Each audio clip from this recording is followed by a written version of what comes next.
Hello mga fur mommies and fur daddies.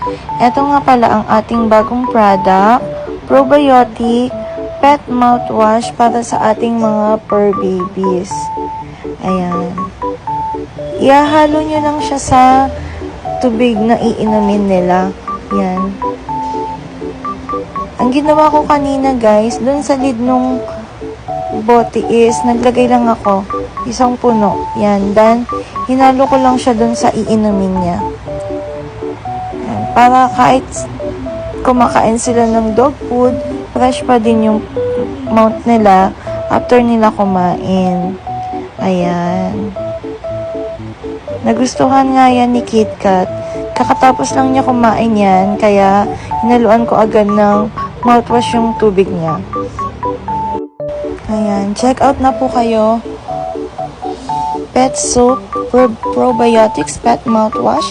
Check out na po.